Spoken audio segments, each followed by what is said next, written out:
मैं कीड़ा मकोड़ा थोड़ी हूँ उनकी तरह, ये कीड़े मकोड़े मैं थोड़ी हूँ, मैं तो राष्ट्रवादी हूँ। मैं देशभक्त हूँ। अगर मैं देशभक्ति की बात करूँ तो मुझे लोग अंधभक्त भी हो सकते हैं।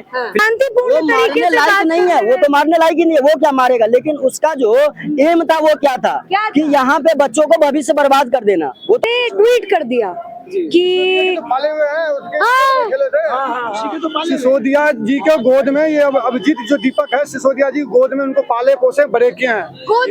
बहुत बढ़िया करा, ये चाहता तो उसको यही पड़ जाना चाहिए था जंतर मंतर पे, पहले प्रदोष में पड़ जाना चाहिए था। अच्छा, लेकिन देर है दुरुस्त है, और थप्पड़ वाला बहुत छोटी बात है। मैं खुश नहीं हूँ, बहुत खुश तब होऊंगा जब इसके जूते पड़ेंगे। जहाँ तुम्हारी जिहादी मानसिकता जैसी सोच रखते हो, सौरभ दास जैसे स्पोक्स पर्सन को रखते हो जो उमर खालिद का डंके की चोट पे सपोर्ट करता है, पूर्ण रूप से उसका समर्थन करता है, उसके ट्वीट आप देख लो, चिकन नेक को अलग करेंगे, कन्हैया कुमार जैसी सोच रखोगे। रिंकिया के पापा, रिंकिया के पापा, हाँ, वो थप्पड़ खुद से खाए थे भाई, और फिर हंस दिए। तो हम यही कहेंगे रिंकिया के पापा चाटा खा के हंस दिए। तो वहाँ पर भाई सारे राष्ट्रवादी हैं, सारे लोग वहाँ से जो है अच्छे खासे मतलब अपने देश के प्रति बहुत लगाव रखते हैं। तो अगर ऐसे नारे लगाओगे तो पीटे जाओगे, तो पीटे गए वो। नमस्ते, मेरा नाम है अपूर्वा चौधरी और आपका खूब स्वागत है हमारे चैनल पर। इस वक्त मेरी मौजूदगी दिल्ली में है और आज यहाँ पर मैं लोगों से जानने आई हूँ बीते दिन जो सीजेपी के फाउंडर अभिजीत के साथ हुआ।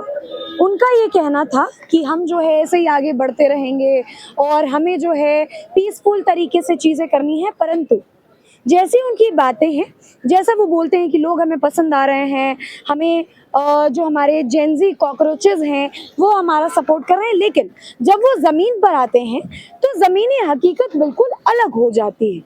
अभी हाल ही में जो उनके साथ घटना हुई उसके बाद भी उनका जो रिएक्शन आया वो बड़ा ही नॉर्मल था, लेकिन यहाँ पर मेरे साथ कुछ जेनजी हैं जिनसे मैं जानूंगी कि आखिर वो अभिजीत को लेकर क्या सोचते हैं, साथ ही सीजेपी को लेकर उनके क्या विचार है। आइए बात करते हैं। क्या नाम हुआ? दीपक शर्मा।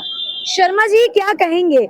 सीजेपी के फाउंडर अभिजीत को जयपुर में एक व्यक्ति ने मार दिया और बाद में वो कहते हैं कि मैं एक राष्ट्रभक्त हूँ, क्या कहेंगे? क्या बीजेपी की सोची समझी साजिश थी क्या? बीजेपी वाले नहीं थे वहाँ पर। देखिए, दिल्ली से ज्यादा गर्मी अगर कहीं है तो वो जयपुर में है और राजस्थान में है। तो वहाँ पर अगर आप मतलब विरोध में नारे लगाओगे भारत माता के विरोध में, या आप वहाँ आपका मुद्दा क्या था? नीट पेपर था, बच्चों का करियर की बात थी, और जो शिक्षा मंत्री है उनको अगर आप कराना चाहते हैं, उनको इस्तीफा लेना चाहते हैं, उससे बात कीजिए ना। आप जाके वहाँ ब्राह्मणवाद के नारे लगा रहे हो, वहाँ पे कह रहे हो कि आरएसएस मुर्दाबाद। वहाँ आरएसएस वाला था कहाँ? बजरंग वाले थे कहाँ पर? वहाँ नहीं थे। तो आप अपना मुद्दा रखते, लेकिन नहीं, आपको तो वहाँ पर जो है अपना वो दिखाना है।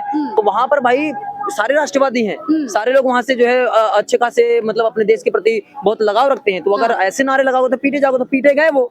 अभी देखिए ना, कई जगह पे उन्होंने जो है प्रोटेस्ट किया है, पुणे में किया, दिल्ली में किया, लखनऊ में किया, अब वहाँ पे किया। अरे तो तरीके से करो ना भाई, अपने मन की बात रखो, अपने विचार रखो, लेकिन ये हर चीज का एक तरीका होता है। वहाँ पे लड़के जो गुस्साए, उन्होंने लपेट मारा इसको, तो फिर ठीक है भाई, अच्छी बात है, पीट पाट दिया तो क्या दिक्कत है? आप ऐसे नारे मत लगाओ, या तो ऐसे बंदे लेके जाओ जो इसके लिए बात करे, जो आपका मुद्दा है।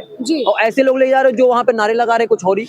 तुम्हारा मुद्दा होना चाहिए, उस पे बोलो ना। हाँ, मैं खुद कहता हूँ अगर शिक्षा मंत्री नहीं सही से परीक्षा करवा पा रहे हैं तो इस्तीफा देना चाहिए। अभी तक 4 जगह पे प्रोटेस्ट हो चुका है, शिक्षा मंत्री अभी तक कोई भी एक शब्द नहीं बोले, ये गलत है। शिक्षा मंत्री को भी जाके वहाँ बोलना चाहिए कि भाई ये प्रोटेस्ट रोका जाए, और आगे से जो नीट पेपर होगा उस पर हम जो है ध्यान देंगे। अब कोई भी पेपर लीक नहीं होगा, इनकी गलती ये भी है। बीजेपी के साथ जेनजी है कि नहीं है शर्मा जी? भाई क्या आप कॉकरोच मानते हैं? मैं कीड़ा मकोड़ा थोड़ी हूँ उनकी तरह, ये कीड़े मकोड़े मैं थोड़ी हूँ, मैं तो राष्ट्रवादी हूँ, मैं देशभक्त हूँ। अगर मैं देशभक्ति की बात करूँ तो मुझे लोग अंधभक्त भी हो सकते हैं। फिलहाल इनकी तो कोई पता नहीं है, तो मैं कोई कीड़ा मकोड़ा नहीं, और ना ऐसे लोगों में सपोर्ट करता हूँ। सीधी सीधी बात है कि आप इनको सपोर्ट नहीं करते हैं, क्योंकि जब ये आए तो उन्होंने कहा कि हम नीट पर बात कर रहे हैं, हम बच्चों पर बात कर रहे हैं, तो क्या ऐसे लोगों को आप सपोर्ट नहीं करेंगे? नीट पे बात करो ना। वो आगे वहाँ पे अमेरिका में बैठ के कह रहा है कि हमें बीजेपी का जो है फॉलोवर कम करना है। अबे भैया, उनके 100 मिलियन है, तो उनको फॉलोवर कम कराने के लिए आया हुआ है या फिर अपना मुद्दा रखने के लिए आया हुआ है? क्या मतलब नॉनसेंस वाली बात कर रहे हो तुम? मुद्दा रखना चाहिए। तो मैं भी गया था यहाँ पर, क्या बोलते हैं, जंतर मंत्र पे। मैंने सोचा भैया कुछ होगा, कुछ बच्चों के लिए आवाज उठेगी, यहाँ से कोई आंदोलन होगा, सरकार समझेगी बात को, सरकार सामने आएगी। लेकिन नहीं, वहाँ फिर वही वाले मुद्दे उठ रहे हैं। आरएसएस मुर्दाबाद, ब्राह्मणवाद मुर्दाबाद, फिर कोई डफली गाएंगे वहाँ पे, डफले कुछ वहाँ पे छक्के भी आ गए, कुछ वहाँ पे मीठे भी आ गए, वो भी नाच रहे, कोई बड़ा पेंटी पहन के आ गए। अरे भैया, कोई तरीके का काम करो ना भाई, वहाँ पे अपने मुद्दे उठाओ ना वहाँ पे। फिर वही वाली बात है। तो ऐसे लोगों में सपोर्ट नहीं करता, ना किसी कीड़े मकोड़े सपोर्ट करता हूँ। और कीड़े मकोड़े जगह सिर्फ नाली में है और कहीं नहीं है, सीधी सीधी बात है। देखिए, आपको क्या लगता है, सीजेपी की बहुत बड़ी एक फैन फॉलोइंग है इंस्टाग्राम पर अगर मैं बात करूं, लेकिन जमीन पर ऐसा देखने को मिलता नहीं है जैसा इंस्टाग्राम पर है। इसका बड़ा कारण क्या है शर्मा जी? क्या कह रहे हैं, दोबारा बोलिए। देखिए इंस्टा पर उनके तकरीबन 22.2 मिलियन फॉलोअर्स, हाँ, हाँ। लेकिन जब वो जमीन पर उतरते हैं हाँ। तो ऐसा कुछ देखने को नहीं मिलता। इसका क्या कारण है? मैंने आपको जानबूझ के रिपीट करवाया है ये बताने के लिए कि अगर ये लोग ये सोच रहे हैं कि सोशल मीडिया पे 22 मिलियन हो गए हैं तो ये सरकार पलट देंगे या इनके अलग मुद्दे होंगे। इनके अलग मुद्दे तो है नहीं ना। जो मुद्दे इन्होंने सोशल मीडिया पर उठाए थे कि जमीनी स्तर पे जाके काम करेंगे, बच्चों के लिए आवाज उठाएंगे, वो वैसा कुछ नहीं था। अब ये कुछ लोग कह रहे हैं भाई हम सरकार पलटेंगे, तो जिसके 22 मिलियन है तो क्या उसको प्रधानमंत्री बनाएंगे? इससे ज्यादा तो मियां खलीफे के उसको बना दो, इससे ज्यादा तो विराट कोहली के हैं, उनको 273 मिलियन है, उनको प्रधानमंत्री बना दो। ये कितना व्यक्ति दूर से आया है, किसी दूसरे देश से आया है, अमेरिका वालों ने डिपोर्ट किया, इसको भगाया है वहाँ से। क्या बात कर रही हैं आप? अच्छा। पूरी जानकारी लीजिए ना। वहाँ से इसको जो है पैक करके भेजा आप गया है। मानते हैं कि डिपोर्ट करा है? बिल्कुल भेजा गया है इसको, अपने आप से नहीं आया हुआ है। इसके माँ बाप देखो ना घर में रो रहे हैं, वहाँ पे जाके पिट के आया हुआ है। मुद्दे ऐसे उठाओ जो तुम्हारे जनजी सपोर्ट करे, हम जैसे लोग सपोर्ट कहाँ कर रहे हैं? अच्छा शर्मा जी एक बात बताइए, जैसा कहा जाता है कि जो ये अभिजीत है ये कहीं ना कहीं इन्हें पीछे से अरविंद केजरीवाल जो है वो सपोर्ट कर रहे हैं। 10 वर्ष पहले केजरीवाल के साथ भी यही दुर्घटना घटित हुई थी और अब इनके साथ हुई, क्या कहेंगे? ऑटो वाले ने मारा था अरविंद केजरीवाल को, ऐसा थप्पड़ मारा था वो बंदा आज भी नहीं भूल सकेगा। और आज अभिजीत को भी एक थप्पड़ नहीं 5-6 थप्पड़ पड़े हैं। अब ये लोग जो है कह रहे हैं कि मतलब सेम घटना हुई है उसके साथ में भी, क्योंकि आप लोग भी एक आंदोलन लेके आए थे। दूसरी चीज जो जंतर मंतर पर और वहाँ पर जयपुर में नारे लगाए गए हैं आंदोलन और आजादी आजादी के, तो 1947 में इनकी मौसी की बरसी हुई थी क्या? उस दिन तो आजादी मिल गई थी ना। अब कौन सी आजादी चाहिए जेएनयू वालों को, कौन सी चाहिए? मैं बता रहा हूँ, ये आजादी की मांग कर रहे हैं, जम्मू कश्मीर को अलग कर, बिल्कुल कश्मीर आजाद करो, आजादी चाहिए कश्मीर पे, मतलब कश्मीर उनको अलग कर दो, आजादी चाहिए कश्मीर अलग कर। अरे भाई साहब ये जेएनयू को टुकड़े टुकड़े जो भारत के कहने वाले हैं, जो आज शर्जील इमाम उमर खालिद जो आज जेल में सड़ रहे हैं, रीजन क्या है? 2020 में जो दंगा हुआ था दिल्ली में, षड्यंत्र रचने वाले हैं। 4 इनके साथ जो गिरफ्तार हुए थे जामिया मिलिया इस्लामिया के, जिसमें एक लड़की भी थी, उनको बलि दे दिया गया। उसको इसलिए बलि दे दिया गया, उन्होंने सिर्फ उस कांड में जो है भूमिका निभाई थी, लेकिन षड्यंत्र रचने वाला ये थे। तो सबसे बड़े देशद्रोही जो होते हैं। तो इस बात में जेएनयू कहाँ से आ गया? इसलिए आ गया, सीजेपी की बात बता रहा हूँ, ये गैंग उसी की है। आज जंतर मंतर पे जो धरना हुआ था, कौन लोग आए थे मुझे बताओ आप? जामिया मिलिया और जेएनयू के स्टूडेंट थे। अगर वो नहीं आते तो उमर खालिद और शर्जील इमाम के वहाँ पे चर्चे क्यों होते? दूसरी बात, वहाँ आरएसएस मुर्दाबाद, ब्राह्मणवाद के मुर्दाबाद के नारे क्यों लगते? इससे साफ ये साबित होता है कि ये राजनीतिक मंसूबे से आए थे, ना कि किसी बच्चे के भविष्य की उज्जवल। आप ये बताओ, यूएसए में बंदा बैठा हुआ है, उसको भला जो है भारत के बच्चों की क्या चिंता है कि कोई भीख मांगे? कि वो ये कह रहे हैं ना कि यहाँ की सरकार जो है वो बच्चों की चिंता नहीं कर रही है। वही तो मैं कह रहा हूँ, इस सरकार से नहीं संभल रहा है, तो यूएसए से बंदा आएगा और वो संभालेगा यहाँ के बच्चों की भविष्य। ठीक है ना, मेरा मुद्दा है नीट पेपर, तो नीट जो पेपर लीक हो रहा है, मुद्दा पे बात कहाँ किया उसने? 5 मिनट जो है उसने हमारे जो है शिक्षा मंत्री की इस्तीफा की मांग करी, उसके बाद तो वो अपने प्रोपोगेंडा पे आए। क्या है उनका प्रोपोगेंडा? पूरा उनका प्रोपोगेंडा क्या था? आप एक बात बताइए, ये जो दीपिके तो जो भी है, ये अभिजीत दीपके, ये था कौन? पहले आम आदमी पार्टी के सोशल मीडिया इंचार्ज हुआ करते थे, हम भी जानते हैं, आप भी जानते हो ये लोग।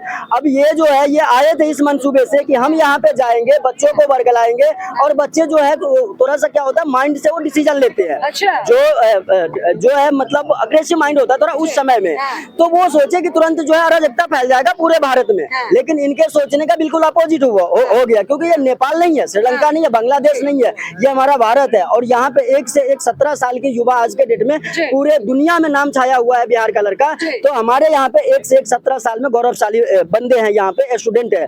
अब ये बताइए मुझे, नीट के पेपर में 97% स्टूडेंट हिंदू है, ठीक है, और ये मुर्दाबाद, ब्राह्मणवाद का मुर्दाबाद का नारा लगा रहे हैं। कौन स्टूडेंट इनको साथ देगा मुझे बताओ? तो उन बच्चों को पता नहीं था कि हमें प्यादा बना के ये वजीर बनने की कोशिश कर रहा है। जिस दिन पता चला इनके सब्सक्राइबर देखो आप कहां से कहां आ गए। नहीं, सब्सक्राइबर तो ठीक है, वो कम हुए या जो भी है, लेकिन इस वजह से क्या जो जयपुर में हादसा हुआ वो जो उन्हें चाटा पड़ा, कैसी वजह से हुआ? बिल्कुल इसी वजह से हुआ। ये हाल हो जाना चाहिए था दिल्ली में, लेकिन दिल्ली में इसलिए नहीं हुआ, ये पुलिस से प्रोटेक्शन लिए थे। और दूसरी बात कि उस समय तक ये पूरा जाहिर नहीं हुए थे कि ये किस प्रोपेगेंडा से आए हैं। अच्छा। और ये गए अभी यूपी लखनऊ में किए हैं एकता पार्क में, तो वहाँ पे इन्होंने बहुत ही शालीनता से किया है। इनको पता है योगी बाबा है यहाँ पे, एनकाउंटर और बुलडोजर से कोई यहाँ पे वैर नहीं हो सकता है। तो वहाँ पे उन्होंने जो है अपनी औकात दिखा के बिल्कुल सदमे में करके आए हैं। राजस्थान में गए थे वही करने के लिए, तो जयपुर में उनको जो होना चाहिए था वो हो गया, और जो हुआ वो बहुत अच्छा हुआ। अच्छा हुआ, ऐसे क्यों कह रहे हैं? हिंसा थोड़ी करना चाहिए ना, अहिंसावादी लोगों के लिए ऐसा ही कहना पड़ता है। अब वो जमाना नहीं है मैडम कि हम गांधी जी के उस पे नहीं चल रहे कर्तव्य पथ पे कि मतलब एक गाल पे कोई थप्पड़ मारे तो दूसरा गाल हम दे देते हैं। अब जमाना ये आ गया, एक गाल पे कोई थप्पड़ मारे उसका दोनों हाथ हटा दो। तो अभिजीत ने थोड़ी किसी को मारा, वो तो शांतिपूर्ण तरीके से लायक नहीं है, वो तो मारने लायक ही नहीं है, वो क्या मारेगा। लेकिन उसका जो एम था वो क्या था कि यहाँ पे बच्चों को भविष्य बर्बाद कर देना। वो तो यही चाह रहा था कि 22 लाख जो बच्चे का आज पेपर लीक हुआ है, ये सारे के सारे रोड पे उतर जाए। और ये पूरा 551 देश में, जहाँ अभी हमारा री एग्जाम जो है होने वाला है 21 जून को, वो पूरा 551 देश में हंगामा मचा दे। और बच्चों को आगे करने के बाद ये आपको पता है हर कोई के माता पिता जो सपोर्ट तो करने लगते, तो वो ये चाह रहे थे किसी भी तरह पूरे देश में अराजकता फैल जाए, उनकी सरकार गिर जाए। इनका प्रोपोगेंडा तो वहां तक है, पीएम और सीएम का ख्वाब देख रहे थे वो एक दिन में। ऐसे ही हमारे एक दिल्ली के लाल थे, 11 साल वो राज करके गए हैं, वो भी एक ख्वाब देख रहे थे। तो दिल्ली के लाल को दिल्ली की ही जनता ने इस बार ऐसा पिछवाड़ा लाल किया कि सोने के कमोड पे बैठने लायक नहीं छोड़ा। तो ये हमारे भारत की जनता है। एक बात फिर मैं आपके पास आ रही हूँ, क्या लगता है आपको अभिजीत को भी इस बार जो है लोगों ने मारा? अरविंद केजरीवाल, जिसके लिए कहा जाता है कि इन दोनों रिंकिया के पापा हाँ, वो थप्पड़ खुद से खाए थे भाई, और फिर हंस दिए। तो हम यही कहेंगे रिंकिया के पापा चाटा खा के हंस दिए, उनका नाम ही बढ़ गया था। पूछ रही हूँ कि जैसे कहा जाता है कि अभिजीत जो है वो कहीं ना कहीं बी पार्टी है या फिर आम आदमी पार्टी उन्हें फंड कर रही है, और फिर 10 वर्ष पहले केजरीवाल को चाटा पड़ा, अब इनके साथ ये घटना हुई। इस चीज को लेकर क्या कहेंगे भाई? दोनों में एक कनेक्शन तो हमें भी लग रहा है मैडम, जैसा आपने बताया उस हिसाब से कि 10 साल पहले जो ये ख्वाब देखने आए थे हुआ नहीं, तो शायद इन्हीं का ये बी टीम होगा। अब इसको आगे कर रहे हैं। अभी मैं ऐसा नहीं कह रही कि आप ही की तरह और जो और लोग हैं, मैडम हम तो जनता है, अब हमारे जो समझ में आएगा हम तो वही कहेंगे। तो हो सकता है इन्हीं की बी पार्टी हो। अब ये समझ रहे हैं कि ए पार्टी से तो हमारा दाल गलने वाला नहीं है। जहां इनको 62 सीट 97% ये वोट लेकर के दिल्ली के सिंहासन पे बैठे थे, सीएम बन गए थे, 5 साल में ऐसा बेड़ा गर्क किया कि आज 22 सीट लेकर के पंजाब भागे हुए हैं। ठीक है। क्या नाम हुआ? शिवांजल नाम है मेरा। शिवांजल जी, क्या कहेंगे? जो पार्टी आप जेनजी के लिए आई थी, उस पार्टी के फाउंडर को जयपुर में चाटा मारा जाता है, और जिसने मारा वो ये कहता है कि मैं राष्ट्रभक्त हूँ। क्या कहेंगे? मैं पहली बात अभिजीत दुबके जो फाउंडर है सीजेपी पार्टी का, उसका डंके एक चोट पे विरोध करता हूँ। मैं उसका समर्थन पूर्ण रूप से बिल्कुल नहीं करता हूँ। लेकिन राष्ट्रवादी सोच हिंसा करना नहीं होता, अहिंसा राष्ट्रवादी सोच है। ठीक है, लग गया वो तो सबने देख ही लिया, लग गया है, तो अब उस चीज का ये नहीं किया जाए। मैं ये कहना चाहता हूँ कि ठीक है, अब मैं अगर कुछ बोलता हूँ कि पहले भी तो पेपर लीक होते थे या आज भी पेपर लीक हो रहे, तो मुझे अंधभक्त घोषित कर दिया जाएगा। ठीक है, मैं अब हमारे जो शिक्षा मंत्री है उनका मैं मांगता हूँ इस्तीफा, कि उनको इस्तीफा दे देना चाहिए। ठीक है, तो इससे ये साबित हो गया कि मैं अंधभक्त नहीं हूँ। और दूसरी बात ये है कि अगर आप देश के युवाओं की बात करते हो, आप देश में प्रधानमंत्री बनने का सपना देखते हो, आप देश में युवा को एकजुट रखने की कोशिश करते हो, आप देश में कुछ नया क्रांति लाना चाहते हो, और आप देश में प्रकाश राज जैसे इंसान के साथ आप स्टेज शेयर करते हो जो देश विरोधी और सनातन विरोधी नारा लगाता है, जिसपे तिरुपति कोर्ट से केस चल रहा है, उसमें वो संदिग्ध भी पाए गए हैं। 200 करोड़ का उनके पास अवैध, उनके पास जो वो फंडिंग आया था उसका भी उनका पुष्टि हो चुका है, केस का उसका भी खुलासा हो चुका है। जो ऐसी जिहादी मानसिकता सनातन धर्म के अगेंस्ट जो बात करने की कोशिश करते हैं, जब तुम युवाओं को एकजुट रख ही नहीं सकते, तुम एकजुट किसी का होके बात ही नहीं कर सकते, तो तुम्हें जो अभी दो चंद कॉकरोच कीड़े मकोड़ों ने तुम्हें अभी जो बनाया है ना, तो भारत की युवा ये भी दम रखती है, तुम्हें 2 मिनट में उखाड़ने का फेंकने का भी औकात रखती है। और अभी बात हुई जयपुर की, जयपुर गए तो ठीक है, अच्छा लगा जयपुर गए। मैं तो कह रहा हूँ कि अब यूपी भी कर ही लिया। यूपी में तो कैसे शांतिपूर्ण ढंग से इन्होंने प्रदर्शन किया, सबने देखा। मैं तो अब इनका कहता हूँ कि इनको एक बार बिहार भी आना चाहिए, एक बार बिहार आके भी देखा जाए, इनको स्वागत किया जाएगा, इनका पटना एयरपोर्ट से स्वागत किया जाएगा गांधी मैदान तक। तो एक बार पटना भी यहाँ टारगेट करें, कभी गलती से बिहार टारगेट करें, फिर आपको पता चलेगा कि नेपाल जैसा जनजी प्रोटेस्ट और यहाँ भारत क्या है और नेपाल क्या है। लेकिन देखिए, जिसके साथ, जिसके लिए पहले अभिजीत काम करते थे, वही जो हमारे दिल्ली के पूर्व मुख्यमंत्री रहे, उन्होंने भी कहा कि युवा निकल जाओ और नेपाल की तरफ बना दो, और यही कहीं ना कहीं गुहार भी जो है अभिजीत भी लगा रहे थे कि आप आइए, हम जो है काम की बात करेंगे। क्या लगता है आपको कि बहुत से लोग प्राउड कॉकरोच भी खुद को बता रहे थे, क्या कहेंगे? क्या जेनजी नहीं है बिल्कुल भी अभिजीत के साथ? कुछ नहीं है, जेनजी से देश बदलता है क्या? अभी नागपुर में जो रेप केस हुआ है एयरफोर्स ऑफिशियल के साथ, बहुत बड़ी दुखद घटना हुई है। अभी इसलिए तो किसी को न्यूज मालूम नहीं होगा, उसके साथ आप खड़े रहिए। बिहार में उत्तर प्रदेश में हर जगह जो बलात्कार जैसी घटनाएं हो रही है उस चीज पे आप खड़े रहिए, जाके घर घर प्रोटेस्ट कीजिए। गाजियाबाद में घटना हुई उसमें गए आप, उनमें उनके घर जाके गए आप, देश सुधारने की बात करते हो, युवा का समर्थन करते हो आप। जहाँ तुम्हारी जिहादी मानसिकता जैसी सोच रखते हो, सौरभ दास जैसे स्पोक्स पर्सन को रखते हो जो उमर खालिद का डंके की चोट पे सपोर्ट करता है, पूर्ण रूप से उसका समर्थन करता है, उसके ट्वीट आप देख लो, चिकन नेक को अलग करेंगे, कन्हैया कुमार जैसी सोच रखोगे कि हमारे इंडियन आर्मी कैसे कैसे अभद्र टिप्पणी करते हैं, तो ये लोग का मैम कोई फ्यूचर नहीं है। 2 महीने 1 महीने की बात है, ये जब तक मोहरा बने फिर रहे हैं तब तक इनको खुद जो फंडिंग कर रहे हैं वो भी नहीं पूछेंगे, वो भी लात मार के निकाल देंगे। वो सबको पता है कौन फंडिंग कर रहा है। वो मैं भी गया था जंतर मंतर में, मेरी बहुत सारी वीडियो आई है। मैं जब गया वहाँ पे तो मुझे भी हटा दिया गया जब आरएसएस के एंटी नारे लग रहे थे, आजादी आरएसएस से। हाँ, तो आरएसएस के बारे में कुछ जानते ये है नहीं, आरएसएस का फुल फॉर्म नहीं जानते हैं, राष्ट्रीय स्वयंसेवक। और उन्होंने क्या किया है, जैसे सुनामी जैसे महात्रासदी जब भारत ने झेली है तो उसमें अपने बच्चों को खोके उन्होंने क्या काम किया था, दूसरे के बच्चों को बचाया था, अपने बच्चे उनके शहीद हो गए। वो ऐसे महान लोग हैं, उनके बारे में कुछ पता नहीं है और आ गए हैं लड़ने। नीट का फुल फॉर्म नहीं पता लड़ने। ये जेनजीज नहीं है मैम, ये भटकाए हुए युवा हैं जो कुछ नहीं जानते हैं, दिन भर बैठ के घर में फोन चलाते हैं, इनको कोई पढ़ाई लिखाई से मतलब नहीं है। इनका ये मुद्दा है कि आप देखो, इनका साफ मैनिफेस्टो में लिखा हुआ है कि हम कॉकरोच वो होते हैं जो अनपढ़ होते हैं, जिनको कुछ नॉलेज नहीं है, जो फोन चलाते हैं। तो तुम नीट के बच्चों का सपोर्ट ही मत करो। फिर नीट के बच्चे पढ़ने लिखने वाले बच्चे हैं, क्यों उनका सपोर्ट कर रहे हो फिर? और अगर सपोर्ट कर रहे हो तो मुद्दे पे सपोर्ट करो। एंटी नेशनल नारे लगाओगे, आज तो थप्पड़ पड़ी है, मैं उसका सपोर्ट नहीं करता हूँ, लेकिन खुदा न खास्ता भगवान ने अगर चाह लिया या फिर अगर कुछ अभद्र टिप्पणी तुम्हारे मुंह से निकल गई, अगर आगे कुछ भी होती है तो तुम्हें कोई बचाने वाला फिर नहीं होगा, कोई नहीं होगा। मतलब आगे कुछ भी हो सकता है ना, वैसी घटनाएं हो रही है। खुलेआम नहीं घूमना चाहिए। जैसे ही उन्हें चांटा पड़ा वैसे ही हमारे दिल्ली के डिप्टी सीएम जो रहे उन्होंने ट्वीट कर दिया कि पाले हुए हैं उसके सिसोदिया जी के गोद में, ये अभिजीत जो दीपक है सिसोदिया जी गोद में उनको पाले पोसे बड़े किए हैं, गोदी में पाले। बिल्कुल मनीष सिसोदिया ने पाला। अभिजीत को दीपक को थप्पड़ ने मारा है, उस थप्पड़ इनको मनीष सिसोदिया का लगा है। कैसे तो पाला हुआ उन्हीं के, उनके गोद में पाला है, उनको दूध पिला के बड़ा किया है। बोला केजरीवाल किनारे लगे, आप मैदान में उतरो, आप बाहर आओ, देश के नेपाल बना दो, देश के श्रीलंका बना दो। लेकिन देश की जनता भी है, जानता जागरूकता है, हम भी देश की भारत देश की जनजी हम भी है, हम भी देश के नागरिक हैं। कहीं न कहीं अगर ये मान लो श्रीलंका बनाएंगे तो हम इनको मार मार के शिमला बनाने की ताकत रखते हैं। एक बात बताइए, हाँ, अभिजीत जो है वो जब से विदेश से यहाँ आए हैं, उनको भगाया गया, आए नहीं, उनको भगाया, हाथ को बांध के भगाया गया। जो इंसान 1 घंटे बिना एसी के नहीं रह पा रहा है, नेपाल से तुलना करता है जेनजी। नेपाल के जेनजी रोड पे खड़े होकर कचरे साफ कर रहे हैं, तुम भी करो रोड पे खड़े होकर, अगर तुम्हारी क्षमता नाली में उतर के नाली की सफाई करो।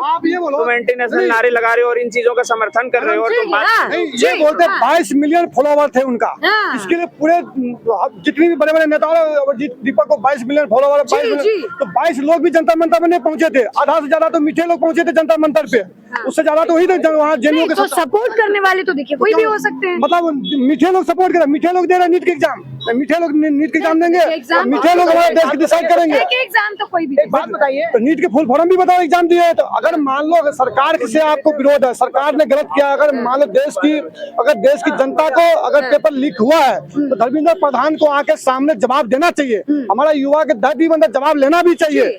लेकिन आप उसके आड़ में आप बोलोगे मैं चिकन नेक को अलग कर देंगे, मैं असम को भाषा अलग कर देंगे, बंगाल को अलग कर देंगे, आप बोलोगे कश्मीर को भाषा अलग कर देंगे, तो फिर नहीं चलेंगे। क्योंकि सौरभ दास जो है उमर खालिद के साथ कंधे पर हाथ डाल के फोटो खिंचा रहा है, उसके साथ नारा लगा रहा है। गुनहगार नहीं मानते ना? नहीं, हम मानते हैं ना, हम फिर उसको गुनहगार मानेंगे।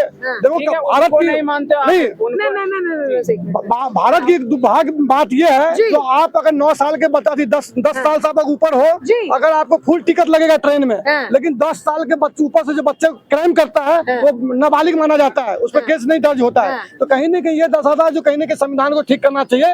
अगर देश को टुकड़े करने की बात करें, इनको सलाखों के पीछे उम्र कैद की सजा होना चाहिए, इनको फांसी पे टांगने का काम करना चाहिए। लेकिन बोलने की आजादी है ना, इतना भी बोलने की आजादी थोड़े है जो आप कुछ भी बोल दोगे। बोलने की आजादी है, भौंकने की नहीं है।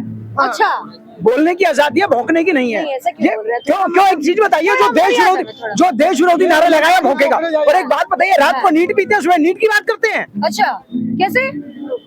वो अभिजीत दीप के जो आया था, एक बात बताइए, उसको अमेरिका से भगाया गया और यहाँ पे आके एक दिन में उसको परमिशन भी मिल जाती है। और एक बात नहीं, तो वो बच्चों के भविष्य की बात, धर्मेंद्र प्रधान का इस्तीफा मांगो, लेकिन देश विरोधी नारे सनातन के विरुद्ध नारे वो बर्दाश्त नहीं होंगे। बच्चों का समर्थन कर रहे हो ब्राह्मणवाद से आजादी, आरएसएस से आजादी, क्यों चाहिए ब्राह्मणवाद से आजादी? अच्छा, एक चीज मैं आपसे जानना चाहूंगी, जयपुर में वो अपना प्रोटेस्ट जो है वो कर रहे थे और बड़ी शांतिपूर्ण तरीके से कर रहे थे, लेकिन अचानक बीच में कोई घुसा, उन्होंने जो है 4-5 चाटे उन्हें मार दी। क्या कहेंगे, क्या सोचते हैं आप इस पर? बहुत बढ़िया करा ये चाटा, तो उसको यही पड़ जाना चाहिए था जंतर मंतर पे, पहले प्रोटेस्ट में पड़ जाना चाहिए था। अच्छा, लेकिन देर आए दुरुस्त आए, और थप्पड़ वाला बहुत छोटी बात है। मैं खुश नहीं हूँ, बहुत खुश तब होऊंगा जब इसके जूते पड़ेंगे। ऐसा क्यों कह रहे हैं? जो देश विरोधी नारे लगाएगा, भारत में रह के भारत को टुकड़े टुकड़े गैंग वालों को लाएगा, मीठों को लाएगा, वो देश के लिए गद्दार है। ठीक है, अंतिम में एक आखिरी सवाल, क्या भारत का युवा, क्या भारत का जेन जी सीजेपी को, अभिजीत दिपके को सपोर्ट करता है? हाँ की कोई नहीं करता, कोई नहीं करता। एक चीज और मानना चाहूंगा, जल्दी सबसे बड़ा 22 मिलियन डॉलर इनके सपोर्टर है, फॉलोअर हैं। पाकिस्तानी कितने, बांग्लादेशी कितने, ये भी देखो आप। ठीक है, क्या तो यहाँ पर मैं जो है जेनजी भी कुछ मुझे मिले और साथ ही कुछ यहाँ पर मुझे जो उम्र दराज लोग हैं वो भी मिले, लोगों से मैंने बात की। और अभिजीत को जो बीते दिन जयपुर में मार खानी पड़ी, उसको लेकर मैंने यहाँ पर लोगों से बात की। आपने लोगों की राय जानी, आपको क्या लगता है, आपकी क्या राय है, कमेंट सेक्शन में जरूर बताइएगा। बहुत शुक्रिया।